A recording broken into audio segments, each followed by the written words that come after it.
Welcome to my YouTube channel Vichar Vigyan, जहां मिलते हैं जनमानस की समस्याओं के समाधान। आज भारत उस स्थिति पे है जहां पर 1950 में जापान था और 1980 में चीन था। यानी कि भारत की 50% जनसंख्या युवा है। तो क्या भारत भी उन देशों के जैसे ही तरक्की के रास्ते पर बढ़ पड़ेगा या कुछ परेशानियां भी है? भारत में हर साल लगभग 1 करोड़ युवा ग्रेजुएट होते हैं। यह संख्या स्वीडन की जनसंख्या के बराबर है, जिसमें से 33% आर्ट से होते हैं, 14% कॉमर्स से होते हैं, बाकी साइंस या किसी टेक्निकल नॉलेज से, टेक्निकल सब्जेक्ट से होते हैं। लेकिन उनमें से 80% युवाओं के पास नौकरी नहीं है। वो लोग रोजगार की तलाश में भटक रहे हैं। एक तरफ तो भारत बेरोजगारी की मार झेल रहा है, दूसरी तरफ कई सारी कंपनियां जैसे टीसीएस के एक अधिकारी का कहना है कि टीसीएस में 80,000 वैकेंसीज खाली पड़ी हुई है। ये दोनों बातें एक साथ कैसे संभव हो सकती है? उन अधिकारी के अनुसार भारत के युवा एम्प्लॉयबल नहीं है। मतलब है कि भारत के युवाओं के पास ऐसे स्किल्स, ऐसे नॉलेज नहीं है जो कि कंपनी को रिक्वायरमेंट है। उनमें से ज़्यादातर युवाओं के पास ना तो कोई वोकेशनल ट्रेनिंग है और न ही इस तरह का कोई नॉलेज स्किल है। गजब बेइज्जती है। यानी कि जो हम अपने स्टूडेंट्स को स्कूल कॉलेजों में पढ़ा रहे हैं वो कंपनी को चाहिए ही नहीं, और जो स्किल्स और नॉलेज कंपनी को चाहिए वो हमारे सिलेबस में है ही नहीं। तो हम इस तरह की इम्प्रैक्टिकल चीज़ें क्यों पढ़ा रहे हैं? इस तरह का इम्प्रैक्टिकल सब्जेक्ट क्यों बना रहे हैं? अनएम्प्लॉयमेंट की बातें तो सभी करते हैं, लेकिन अनएम्प्लॉयबिलिटी की बातें कोई नहीं कर रहा है। हम आज भी अपने स्कूल कॉलेजों में वही क्यूरिकुलम, वही सिलेबस फॉलो कर रहे हैं जिस तरीके का मैकाले के समय में बनाया गया था। मैकाले बस ये चाहता था कि यहाँ के युवा इस तरह से पढ़ाई करें कि उनको जो समझाया जाए वही समझें, उसके अलावा कुछ एक्स्ट्रा ना समझ पाएँ। हम आज भी उसी ढर्रे पर चल रहे हैं। आज़ादी के बाद सिलेबस में थोड़ी बहुत बदलाव हुए हैं, लेकिन वो बदलाव इस उद्देश्य से किए गए कि ज़्यादा से ज़्यादा छात्र स्कूलों तक पहुंच सके। लेकिन वो सिलेबस भी क्या आज रेलेवेंट है? हमारे सिलेबस को इस तरह से बनाया गया है कि कमज़ोर से कमज़ोर छात्र भी उसको अच्छी तरह समझ पाए। लेकिन समस्या तो तब आती है जब हम अपने सबसे कमज़ोर छात्र को क्लर्क तो बना पाते हैं, लेकिन सबसे बेहतरीन छात्र जो कि इसरो का वैज्ञानिक या कोई बहुत बड़ा डॉक्टर बन सकता था, उसको भी क्लर्क तक ही बना पा रहे हैं, उसको बेहतर ऊंचाइयां नहीं दे पा रहे हैं। शिक्षा प्राप्त करने का उद्देश्य होता है रोजगार पाना और साथ ही नैतिकता भी विकसित करना। लेकिन आज की शिक्षा व्यवस्था ना तो रोजगार दे पा रही है और नैतिकता की बात तो कभी इसमें थी ही नहीं। आप स्वयं विचार कीजिए, कक्षा 1 से ग्रेजुएशन तक हम इंग्लिश ग्रामर पढ़ रहे होते हैं, लेकिन इंग्लिश बोलना तब भी नहीं आता। तो इतनी बड़ी बड़ी किताबें पढ़ने का और ये ग्रामर रटने का क्या फ़ायदा? हमने लैंग्वेज को ग्रामर बना दिया है। हिंदी सब्जेक्ट में एक सवाल आता है, कुछ पंक्तियाँ दी हुई है, इसकी सप्रसंग व्याख्या करें, और इसका आंसर लिखने का तरीका भी सेट कर दिया गया है। इससे उलट जरा सा भी इधर उधर लिखने पर नंबर काट लिए जाते हैं। आंसर होता है, प्रस्तुत पंक्तियाँ फलां शीर्षक पाठ से ली गई है, जिसके लेखक ये हैं और इसमें लेखक ये कहना चाहता है। फलां पाठ के फलां कैरेक्टर का चरित्र चित्रण करें। क्वेश्चन आंसर लिखा दिए जाते हैं, छात्र रट कर याद भी कर लेता है, एग्जाम्स में लिख दिए जाते हैं, बच्चा खुश, स्कूल वाले खुश, अच्छे नंबर्स आ गए। लेकिन यह नहीं बताया था कि चरित्र चित्रण क्यों करना है, चरित्र चित्रण करने का आधार क्या होता है। रटा रटाया क्वेश्चन आंसर और यही सिलेबस चले जा रहा है, चले जा रहा है। शिक्षा व्यवस्था और सिलेबस का कोई विज़न है ही नहीं। वहाँ पर एकमात्र उद्देश्य देखा जाता है टीचर और छात्रों के बीच में, किसी भी तरीके से क्वेश्चन आंसर याद करके परीक्षा पास करना है, क्वेश्चन आंसर किसी भी तरीके से परीक्षा में लिख देना है। यह कौन सा उद्देश्य हो गया? हिंदी और इंग्लिश जैसे सब्जेक्ट्स का उद्देश्य होना चाहिए सेंटेंस फॉर्मेशन, अच्छे से अच्छे सेंटेंस, वाक्य का निर्माण करना, अच्छे से अच्छे शब्दों का यूज करना, प्रोफेशनल कोर्सेज के जितने भी राइटर्स हैं, ज़्यादातर राइटर्स इंग्लिश में ही लिखना पसंद करते हैं। आपको भारत जैसे हिंदी भाषी और रीजनल लैंग्वेज वाले देश में ज्ञान का विस्तार करना है या अपने इंग्लिश जानकारी का ढिंढोरा पीटना है। प्रोफेशनल कोर्सेज की किताबें हिंदी और रीजनल लैंग्वेज में भी होनी चाहिए, ताकि वो लोग जो लोग कोर्स में नहीं हैं वो लोग भी सरलता से ज्ञान अर्जित कर सकें। चीन, जापान, जर्मनी, फ्रांस जैसे देशों ने अपनी टेक्नोलॉजी अपने कोर्सेज को अपनी लैंग्वेज में विकसित किया है। परिणामतः उनके देश में नॉलेज हासिल करने के लिए अलग से एक दूसरी लैंग्वेज सीखनी नहीं पड़ती है। क्या ज़रूरी है कि जो लोगों ने कोर्स में दाखिला लिया है वही लोग पढ़ पाएँ, वही लोग ज्ञान ले पाएँ? मेरे विचार से भारतीय सिलेबस में कुछ सुधार किए जाने चाहिए। कुछ सुधार मैंने नोट्स किए हैं, वो मैं बताता हूँ आपको।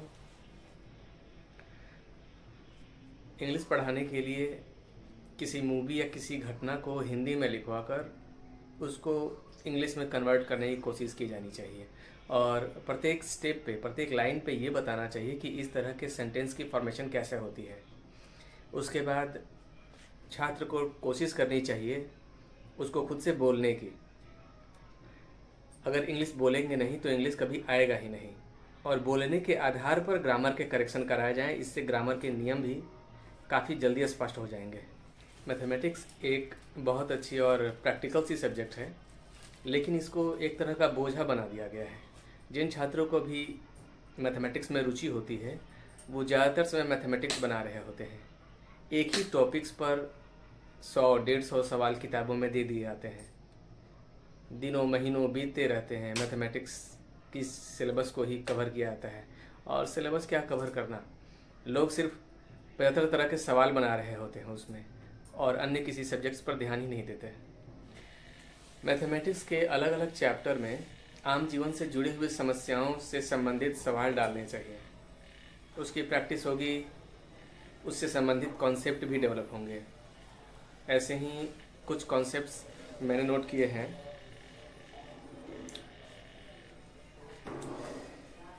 एक घर में कितनी ईंटें लगेंगी, दीवार की मोटाई कितनी होती है जनरली, छत की ऊंचाई, दरवाज़ों की चौड़ाई, ये सब बेसिकली कितनी कितनी होती है। कई सारी जगहों पर ये सब डायमेंशन अलग अलग चेंज भी होते हैं। ये सब चीज़ें प्रैक्टिकल वे में समझाई जाएगी तो थोड़ा सा आइडिया ज़रूर हो जाएगा छात्रों को। मैथमेटिक्स में बैंकिंग सिस्टम और व्यापार से संबंधित भी कुछ सवाल डाले जाने चाहिए। इतिहास की किताबों को थोड़ा पतला होना चाहिए। हम डेट्स और घटनाएं रट्टा मारकर याद करते हैं, जबकि सिर्फ घटनाओं को याद रखना ज़्यादा ज़रूरी है। जो लोग इतिहास में ज़्यादा रिसर्च कर रहे हैं उनको डेट्स वगैरह याद करने ज़रूरी होने चाहिए, लेकिन सामान्य छात्र को डेट्स वगैरह की बोझा ये एक्स्ट्रा बर्डन है। नागरिक जीवन ये भी एक अच्छा सब्जेक्ट है, लेकिन इसको नागरिक जीवन से संबंधित ही होना चाहिए। जैसे पुलिस प्रशासन, उसकी अलग अलग रैंकिंग्स, अलग अलग पोस्ट, आईपीसी की कुछ धाराएं, कई सारी जगहों पर आरटीआई लगाना, ब्लॉक, अनुमंडल और जिले स्तर पे किस किस अधिकारी के कौन कौन से कार्य होते हैं इसकी जानकारी देना, ये सब सब्जेक्ट्स में होने चाहिए, क्योंकि यह आम आदमी से जुड़ा हुआ है। फिजिक्स को तो बिल्कुल ही रट्टा मार सब्जेक्ट बना दिया गया है, जबकि यह पूरी तरह से प्रैक्टिकल सब्जेक्ट्स है। फिजिक्स में घर की वायरिंग, छोटे मोटे gadgets like heater, mic, speaker, generator, dynamo, ये सब प्रैक्टिकल वे में बनाना और रिपेयर करना आना चाहिए। बाइक, साइकिल, कार, ये सब की जानकारी भी होनी चाहिए। रिपेयरिंग सेंटर पे इन सब की ट्रेनिंग भी देनी चाहिए थोड़ी बहुत। अगर प्रैक्टिकल होने की बात करें तो एक ग्रेजुएट स्टूडेंट को खुद से एक पंचर लगाना भी नहीं आएगा। कुछ सॉफ्ट स्किल हैं जिनको हर बच्चे को आना ही चाहिए, लाइक कंप्यूटर ऑपरेट करना, उसकी वायरिंग्स वगैरह देखना, आरटीआई लगाना, सामान खरीदते समय उसके इंग्रेडिएंट्स, एक्सपायरी डेट्स और बहुत सारे सिंबल्स जो कि सामान पे लगे होते हैं वो सब समझना।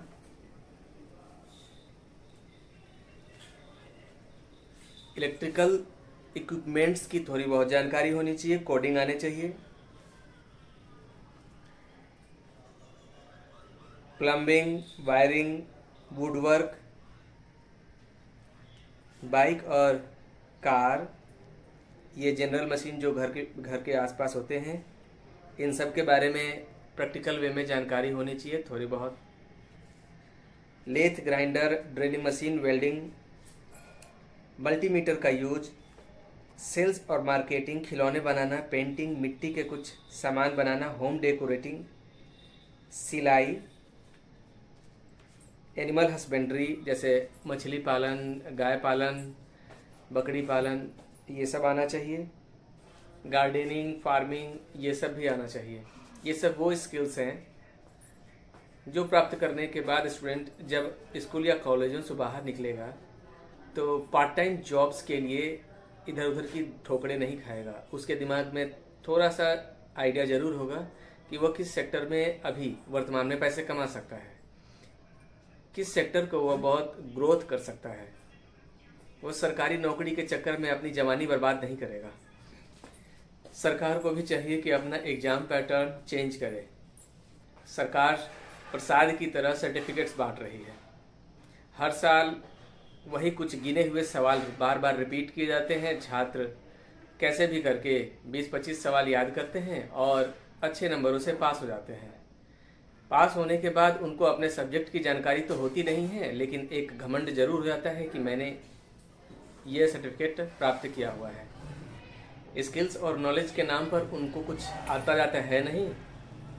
ज़्यादातर पॉलिटेक्निक स्कूल्स में lathe, boring, drilling, shaper, planer ये सब पढ़ना होता है, लेकिन छात्रों को ये सब चीज़ें देखने को मिलती तक नहीं है। चलाना, ऑपरेट करना तो दूसरी बात रही। एक सिविल इंजीनियर को छोटा मोटा मकान बनाने तक का आइडिया नहीं होता है, उन्होंने कभी बनाया ही नहीं होता है या किसी इंजीनियर के साथ काम नहीं किया होता है। इलेक्ट्रिकल इंजीनियर्स को नॉर्मल घर की वायरिंग तक समझ में नहीं आती है। सबसे ज़्यादा अपडेट रहने वाला सब्जेक्ट होता है आईटी। आईटी ने काफ़ी कुछ ऊंचाइयां हासिल कर ली है। Chat GPT, AI, machine learning, लेकिन इन सब चीज़ों की प्रैक्टिकल नॉलेज तो शिक्षा व्यवस्था दे ही नहीं पाती है।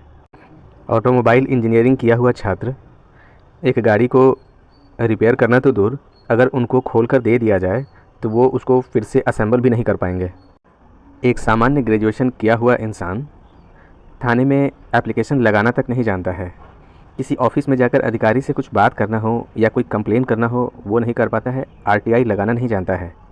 माना कि भारत में बहुत सारे स्कूल कॉलेजेस बेहतरीन काम कर रहे हैं, लेकिन ज़्यादातर स्कूल कॉलेजों की हालत ऐसी है कि हमारे देहाती लैंग्वेज में एक कहावत है, बीए बैल होना, मतलब सर्टिफिकेट तो है लेकिन आता जाता कुछ नहीं।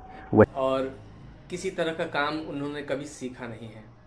वो दिन रात बैठकर बस एक ही टाइप की पढ़ाई पढ़ रहे होते हैं और सरकारी जॉब के चक्कर में अपनी जवानी बर्बाद कर रहे होते हैं। सरकारी जॉब की तैयारी करना बुरी बात नहीं है, लेकिन इसके लिए आप 10 साल 15 साल तक बैठे पड़े हैं और कुछ नहीं कर रहे हैं, यह एक प्रकार की बहुत बड़ी बेवकूफ़ी है। हर गार्जियन को चाहिए कि जब उनका छोटा बच्चा पढ़ाई के लिए बैठा होता है तो वो अपने बच्चों की पढ़ाई के लिए भी थोड़ा सा समय दें। वो खुद देखें कि बच्चा कितना सिलेबस कवर कर चुका है, क्या पढ़ रहा है, किस तरह की एक्टिविटी कर रहा है। अगर आपके पास आपके बच्चे के लिए समय नहीं है तो ये चिल्लाना बंद कर दो कि सरकार अच्छी शिक्षा व्यवस्था नहीं दे रही है, क्योंकि टीचर कितना भी प्रयास कर लें वो सिलेबस ही कवर करवा रहे होते हैं और कुछ कर नहीं रहे होते हैं। बाकी बच्चा आपका है, उसका भविष्य आपको देखना है। प्रत्येक पेरेंट्स को ध्यान देना चाहिए कि घर में शिक्षा का माहौल बना रहे। अगर आप शराब पीकर आते हैं, घर में झगड़ा करते हैं, लगातार अपने पड़ोसियों से, अपने रिश्तेदारों से झगड़ा करते रहते हैं, वैसे माहौल में बच्चा तो नहीं पढ़ेगा। उसके बाद कोई टीचर चाह करके भी आपके बच्चे को बेहतर बना नहीं सकता, क्योंकि आपने अपने बच्चे का मेंटल हेल्थ पहले ही ख़राब करके रखा हुआ है। 14 वर्ष तक यानी मैट्रिक तक बच्चों का काम पढ़ना, खाना, खेलना और सोना ही होना चाहिए। उसके अलावा आप चाहते हैं कि वो आपके साथ खेतों में भी काम करे, दुकान पर भी समय दें, तो उसका पढ़ाई ज़रूर प्रभावित होगा। सरकारी और प्राइवेट टीचरों का भी दायित्व बनता है सिर्फ सिलेबस ही कंप्लीट ना कराएं, बल्कि वो सॉफ्ट स्किल भी सिखाएं जो कि आम जीवन में उपयोगी होता है। कुछ टीचर कई सालों तक एक ही नोट से पढ़ाते रहते हैं, वही पुराना सिलेबस, वही पुराना तौर तरीका, ना उन्होंने सवाल बदले हैं और ना ही पढ़ाने का तरीका। इस तरह बच्चों में नए स्किल्स कहाँ से आएंगे। कई सारे लोग कंप्लेन करते हैं कि सरकार शिक्षा व्यवस्था पर ध्यान नहीं देती है। कारण भी है, शिक्षा व्यवस्था पर जितने भी पैसे खर्च किया जाए उसका रिजल्ट 15 से 20 सालों में आएगा, जब वो बच्चा पढ़ लिख कर अपने युवावस्था को पहुंचेगा। इतने लंबे समय प्रभाव देखने के लिए कोई वोटर वोट नहीं देगा। इसलिए सरकार भी जानती है शिक्षा के नाम पर मुझे वोट तो नहीं मिलेगा, इसलिए वो भी शिक्षा व्यवस्था के लिए ध्यान नहीं देती है। अगर आज भारतीय शिक्षा व्यवस्था ने सॉफ्ट स्किल, मॉडर्न नॉलेज पर ध्यान नहीं दिया, अपने सिलेबस को समय के अनुसार नहीं बदला, तो इतनी बड़ी जनसंख्या होने के बावजूद भी भारत तरक्की की ऊंचाइयां हासिल नहीं कर पाएगा।